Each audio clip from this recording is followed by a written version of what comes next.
Mais juste sur la solution technologique utilisée, comment est-ce que vous la définissez? En interne ou en externe chez DocaPost? On fait un mix des deux.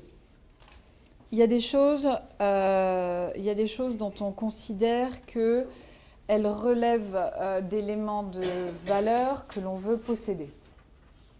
Parce qu'elles touchent à ces sujets de pérennité, confidentialité, et que comme nous, on s'engage dans le temps, quand on a des solutions de signature électronique, quand on a des solutions d'identité numérique, quand on a des solutions d'archivage, quand on a des solutions de certificats, on sait que ce que l'on doit garantir à notre client, c'est que s'il se retrouve au tribunal, s'il se retrouve à devoir sortir les pièces dans 10, 15, 20 ans, c'est notre signature et c'est nous. D'accord ? Quand je dis nous, c'est Groupe La Poste. DocaPost, bien sûr, mais Groupe La Poste. Hein, donc ces solutions-là, on est assez jaloux de les maîtriser. En même temps, elles sont sensibles et elles sont de plus en plus nombreuses avec l'Internet des objets, comme vous l'évoquiez tout à l'heure. Voilà. Donc ça, c'est des choses sur lesquelles on se pose très fortement. Et puis après, et ça c'est aussi un élément fort du monde d'aujourd'hui, on va chercher le meilleur. Ensuite, en complément, on va chercher le meilleur. Et on va intégrer le meilleur du moment sur l'usage qui est attendu. On ne va pas s'improviser concepteur de smartphone. On ne va pas s'improviser OS. On ne va pas s'improviser fabricant d'objets connectés. C'est pas ça du tout. En revanche, on va être capable de rentrer dans nos systèmes la meilleure solution au meilleur moment. Voilà, donc sur Factéo, c'est comme ça que ça s'est passé. Les solutions de DocaPost qui tournent, ce sont des solutions qui permettent de piloter toute la partie connectivité, par exemple. Ouais. Parce que derrière, vous avez quelques sujets de maîtrise des dépenses telco, et puis quelques sujets de confidentialité sur les applis qui sont les applis métiers, puisqu'en fait, on y met des applis métiers. Est-ce que je peux faire un rapprochement lorsque vous allez chercher une innovation de rupture, peut-être de la prendre à l'extérieur via une start-up, via un intervenant extérieur, etc., de telle façon que cette rupture pensée en dehors de l'entreprise puisse mieux être acceptée ou du moins intégrée dans vos process de fonctionnement? Oui, ça c'est très important pour plein de choses. D'abord, c'est très important pour la vitesse.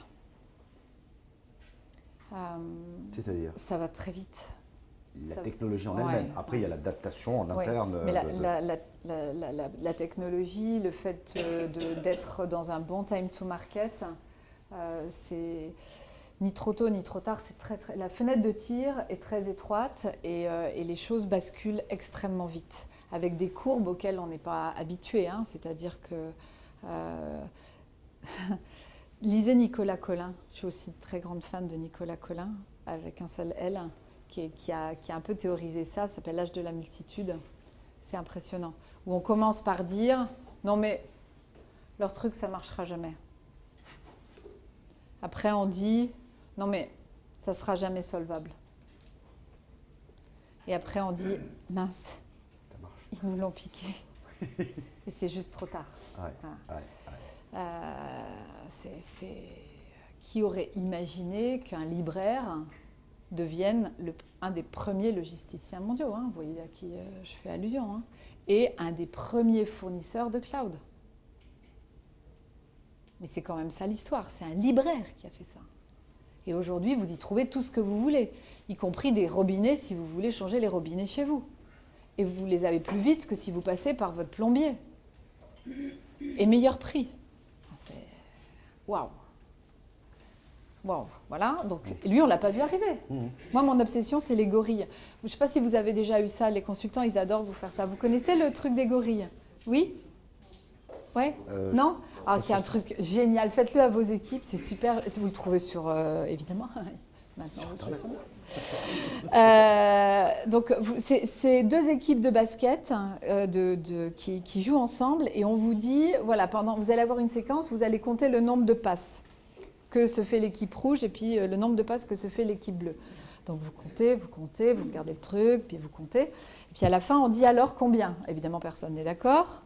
Et puis on vous dit, est-ce que vous avez vu le gorille? Vous dites non. Et en fait, il y a un gorille qui passe au milieu du jeu et vous l'avez juste pas vu. Il prend même le ballon à un moment et vous l'avez juste pas vu. Voilà. Et moi, mon obsession, c'est combien de gorilles on laisse passer tous les jours. Tous les jours. Dans l'obsession de préservation de nos marges, qui est juste notre business, hein, mais combien du coup on ne voit pas arriver de disrupteurs qui s'interfacent entre nous et le client, et des Uber, enfin vous les appelez comme vous voulez, hein, faute d'avoir imaginé que les choses pouvaient arriver de là où il n'y a pas de lumière ou là où vous n'avez pas éclairé. Et les startups, elles sont très importantes pour ça, parce qu'en fait, elles arrivent en ayant pris le sujet comme nous, on n'arrive pas à le prendre. Ce n'est pas une question d'intelligence, c'est juste une question de... Nous, on est en train de compter les balles. Donc, on n'est pas en train de regarder le gorille. Voilà. Et elles arrivent en disant, moi, je rentre là où il y a de l'insatisfaction client et là où il y a des taux de marge suffisants pour que je puisse vivre. Et nous, on réagit pas comme ça. Et du coup, c'est très important pour nous d'aller chercher des startups, parfois de ne pas les intégrer,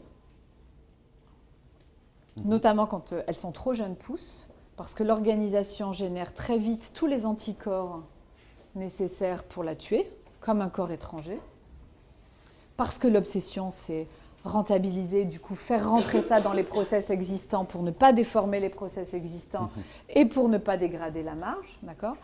Donc parfois ça veut dire ça, on les prend, on les laisse croître, et puis quand on sent qu'elles sont suffisamment solides, à ce moment-là on les intègre. Ouais.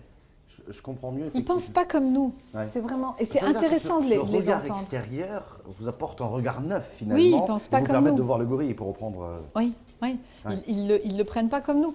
Prenez aujourd'hui dans un univers que vous connaissez tous comme l'univers des titres sécurisés, hein, une demande de permis, une demande de carte grise, une demande... Demandez à un jeune comment il ferait ça, je vous assure, il ne le ferait pas comme on l'a fait. Hein. Et la probabilité pour que les choses arrivent et qu'on ait des start-upers un peu partout qui viennent se glisser dans « je vais faire toutes les démarches pour vous, Madame Barnéou », ou pour les enfants de Madame Barnéou, parce que c'est tellement compliqué le truc, parce qu'il y a de l'insatisfaction, est très élevé, très élevé. Donc tous les univers seront disruptés. Est-ce que faire appel aussi à ce regard extérieur permet de s'affranchir des barrières naturelles en interne, résistance au changement? Je sais que vous n'aimez pas ce terme, vous préférez parler d'intelligence de situation. Oui. Mais est-ce que ça contribue aussi à mieux faire passer ce changement et cette transformation? Oui, alors oui, moi j'aime pas résistance au changement parce que ça a un côté, il y a les intelligents et il y a les stupides, vous voyez. Ceux qui ne veulent pas changer. Oui, et je crois vraiment, mais fondamentalement que c'est pas le sujet. Il y a ceux qui y trouvent un intérêt et ceux que ça inquiète parce qu'ils n'y ont pas trouvé leur intérêt encore, et puis c'est comme ça. Ce qui est intéressant du regard extérieur aujourd'hui, c'est de montrer que ça existe. Parce que quand vous avez à conduire ce changement, surtout dans l'univers numérique, vous avez toujours cette incrédulité sur « mais je ne vois pas très bien, ce qu'elle veut dire, je ne vois pas très bien comment concrètement ça peut s'incarner, ça veut dire quoi ?» Et aller chercher ces acteurs qui ont pris les choses dans un autre sens est très intéressant de « vous voyez, voilà, regardez ». Si on prend cette boîte-là, elle le fait comme ça. Et ça permet d'incarner des choses, ça permet aussi, du coup, de les crédibiliser.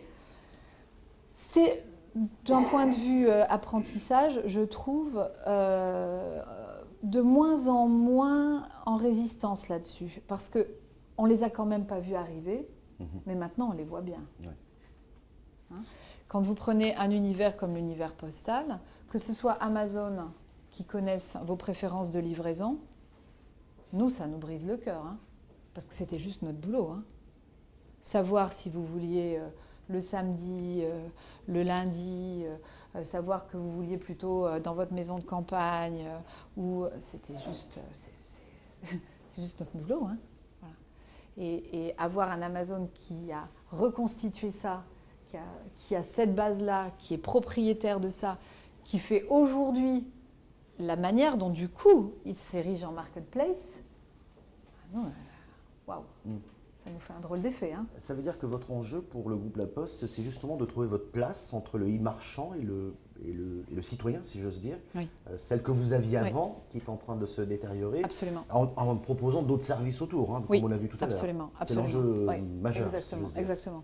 C'est nous réinventer et nous repositionner autour de ce citoyen, encore une fois, hein, quand il est client, quand il est ayant droit, quand il est salarié, quand il est, quels que soient ses statuts, ce qui est la puissance de ça, parce que quel que soit mon statut, tout est là. Hein, et c'est ça que je veux, et c'est ça qui me plaît.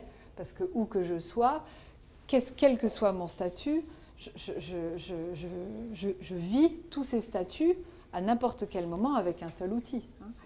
Donc oui, pour nous, c'est ça, c'est ça. Et par exemple, quand on parle d'une de nos offres qui s'appelle DigiPost, hein, qui est notre coffre pour les gens, hein, pour les particuliers, c'est ça l'ambition, c'est-à-dire de vous amener l'ensemble de vos échanges et notamment de vos documents à valeur, on va dire, précieuse au sens administratif, en permanence avec vous, quelle que soit l'origine de ces documents, qu'on parle de bulletin de salaire, qu'on parle de facture, qu'on parle de relevé de compte, qu'on parle de vos pièces d'identité, de manière à ce que vous soyez libre de l'ensemble de ces univers, dans un univers sécurisé, et où du coup vos démarches administratives s'en trouvent d'autant facilitées. Oui, c'est ça, c'est exactement se recentrer comme ça. Merci.